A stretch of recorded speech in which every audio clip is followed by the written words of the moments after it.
Everyone, আসসালামু আলাইকুম। তোমরা সবাই কেমন আছো? আশা করছি তোমরা সবাই অনেক ভালো আছো। আলহামদুলিল্লাহ, তোমাদের দোয়া ও আশীর্বাদে আমি অনেক ভালো আছি। তো ফ্রেন্ডস, আমার হাজবেন্ডের বার্থডে, তাই আমি ভাবলাম ওর ছোট্ট করে একটা বার্থডে পার্টি করা যাক। তাই আমি আর আমার ভাই বাজারে চলে গেলাম। তো ফ্রেন্ডস, আমার হাজবেন্ডের জন্য তোমরা সবাই দোয়া করবে যেন আমার হাজবেন্ড সারা জীবন হাসি খুশি থাকতে পারে, ও সারা জীবন সুখী হতে পারে। তোমরা সবাই দোয়া করবে। তো ফ্রেন্ডস, তোমাদের একটা কথা বলি, আমার বিয়ের 4 দিন পরেই হচ্ছে আমার হাজবেন্ডের বার্থডে। আর এই বার্থডে সেলিব্রেশনটা ছিল বাড়ির কয়জন মিলে ছোট্ট করে বার্থডে সেলিব্রেশন। আর আমার হাজবেন্ড তো প্রচুর প্রচুর খুশি হয়েছে। ও ভাবতেই পারেনি যে আমি ওর জন্য এত কিছু করেছি, ওকে সারপ্রাইজ দিয়েছি আর ও অবাক হয়ে গেছে। আর ওকে এত গিফট দিয়েছি, তো ও তো একদম অবাক। ও ভাবতেই পারেনি যে বর্ষা আমাকে এতটা গিফট দিবে।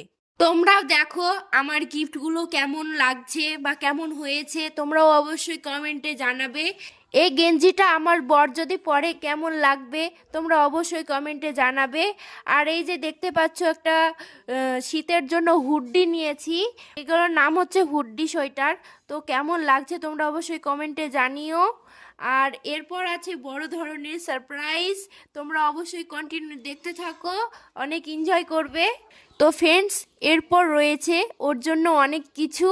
তোমরা এই ব্ল্যাক শার্টটা কেমন হয়েছে তোমরা অবশ্যই কমেন্টে জানিও। আর ওকে পরলে তো অনেক সুন্দর লাগবে। তো এরপর রয়েছে আমার তরফ থেকে ওর জন্য ছোট্ট একটা রিং, তো ওকে আমি পরিয়ে দিলাম। তো এরপর এক এক করে ওর গিফটগুলো ও খুলছে আর দেখছে, ও অনেক খুশি হচ্ছে। ওই খুশি দেখে আমারও অনেক ভালো লাগছে। আমি যেন ওর জন্য এরকম সারা জীবন ভালোবাসা দিতে পারি বা গিফট দিতে পারি।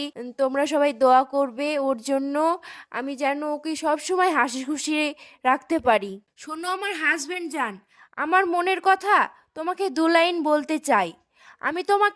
আমি আমার ছায়ার মতো রাখতে চাই, যেন সবাই বলে এই সেই ছায়া, যে এই ছায়াকে পাগলের মতো ভালোবাসে। আর হ্যাঁ জান, আমি খুব ভাগ্যবান যে তোমার মতো আমি একটা হাজবেন্ড পেয়েছি। ফ্রেন্ডস, তোমরা সবাই ভালো থেকো, সুস্থ থেকো, আবার ফিরে আসি নতুন ভিডিও নিয়ে।